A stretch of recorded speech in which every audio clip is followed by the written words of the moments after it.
Čistoći radim od 1981. godine i čim sam došao učlanio sam se u sindikat koji je tada bio jedini.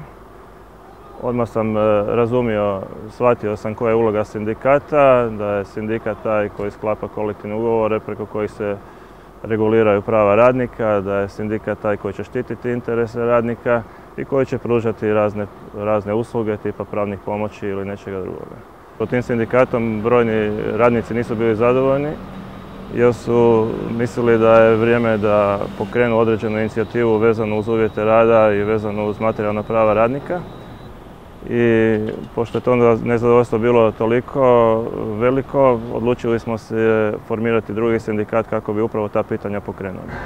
Nas nekoliko formiralo je novi sindikat koji sada djeluje. Trenutno brojimo oko 570 članova i nikad se ne spuštamo ispod 550. Naravno određena fluktuacija odlaskom radnika u mirovine ili odlaskom napuštanjem firmi smanjuje taj broj, ali se uvijek nadopunjava dolaskom novih radnika koji prepoznaju naš rad pa se učlanjuju i daju nam potporu.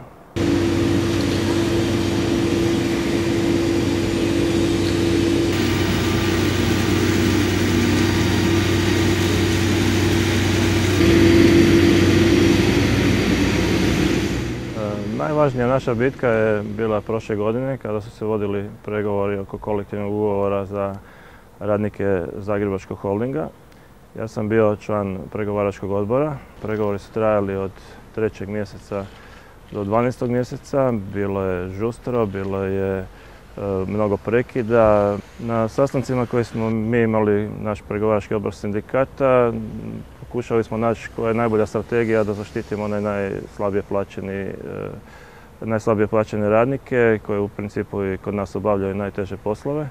Dogovorili smo se da bi išli na povećanje stalnog dodatka jer onda svi radnici dobivaju praktički isto. Ako bi se išlo samo na tu podizanje osnovice, naravno da radnici sa malim koeficijentima će dobiti malo povećanje, a oni sa velikim koeficijentima veliko, što bi apsolutno bilo nepravedno. Stoga su se sindikati složili da bi takav model bio puno prihvatljiviji i na koncu smo tako i uspjeli ostvariti. Kroz kolektivni ugovor smo uspjeli ostvariti to pravo.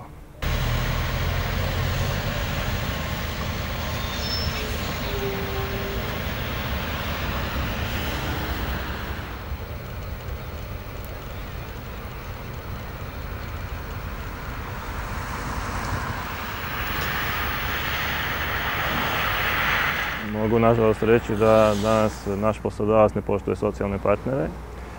Mogu vam i primjer navesti. U kolektivnom ugovoru koji smo